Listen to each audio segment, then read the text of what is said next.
5:23 ng umaga. Ito, akala ko hindi na ma-hatch kasi late na lang isang araw.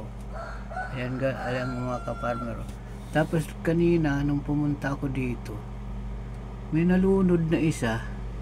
Kasi ito ang dati yung lang kahoy na yan, ang harang.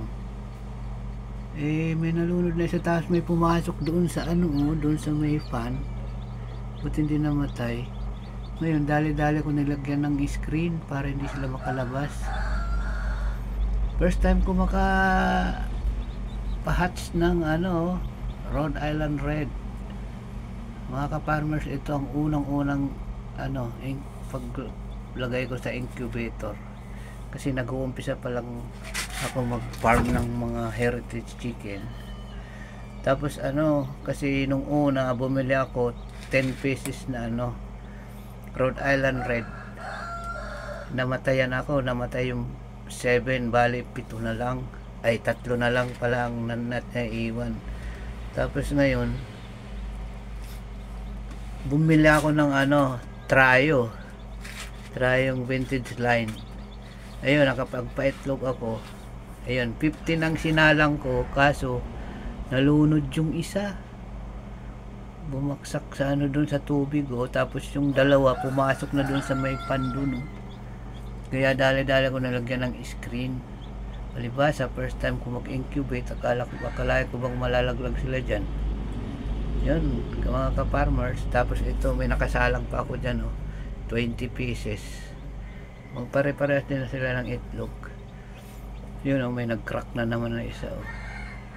Perte lahat yung 15 pieces na 15 eggs. Kaso nalunod nga yung isa. Di sana mahatch pa yung iba. Na yan, 7 na yan nakalabas 7 na yan. Di bali 8, 7 pa. Tapos mayroong isa dyan na halo na yung itlog ng Texas. Hindi pa nag-hatch kasi huli ng isang araw ko pinasok yan. Ayun, excited na mga ka-farmers. First time ko mag-incubate. Hindi ko alam na gano'n mangyayari, kaya nalunudan ako ng isa, sayang. Excited ako makapagpa-pisa mga ka-farmers, palibasa first time. Ayan, ang agak nga pumunta, akala ko walang mapipisa kasi late na ng isang araw. Bali 22 days na sila ngayon. Kasi yung minsan kasi napundihan, tapos bumila akong bombilya. Nabili kong bombilya pala, hindi umiinit. 25 watts din, kaya lang nagtataka ako bakit hanggang 35 lang ang pinakamataas, tapos bababa na naman, hindi namamatay ang ilaw. Di pinalitan ko ng bombilya. Yun, isang araw din yun, napundi ng gabi, tapos kinaumagahan ko pinalitan. Hanggang 1:00 ko pa pinalitan uli ng bombilya kasi nga hindi umiinit. Kala ko si Ren thermostat, yun pala yung bombilya. Kaya siguro na-delayed ng isang araw. Pero okay lang na-delayed, at least napisa na siya. Ang gaganda, ang liliks nila guys. Anak ng vintage line ko yan. Vintage line ang nanay niyan. Bali Tryo pala. Tryo ang magulang niya. Lalaki ng magulang niyan, 3 kilo yung lalaki, tapos 2 kilo yata yung babae. Ayan mga ka-farmers, happy farming.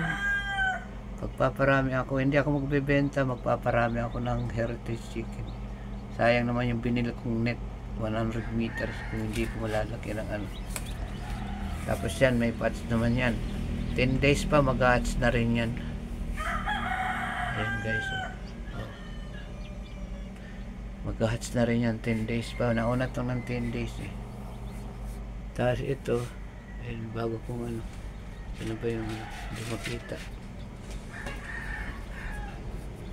Yung bago kong incubator. Wala pang wala pa yung thermostat, pero may pan na yun. May pan, mayroon ng pan, mayroon ng din, mga lalagyanan ng itlog. Yun mga ka-farmers, hanggang dito na lang. Salamat sa panonood ng aking video, Newbie Farmer. Bye bye ka-farmer. Excited na ako makita sila lahat na makalabas. Ang liliksi nila, brown sila kasi ang nanay nila, tatay nila dark ang kulay, halos black na rin eh. Kaya so yun, hanggang dito lang muna mga ka-farmer. Update ko yan pag napisa na lahat at nilipat ko sa brooder na karton.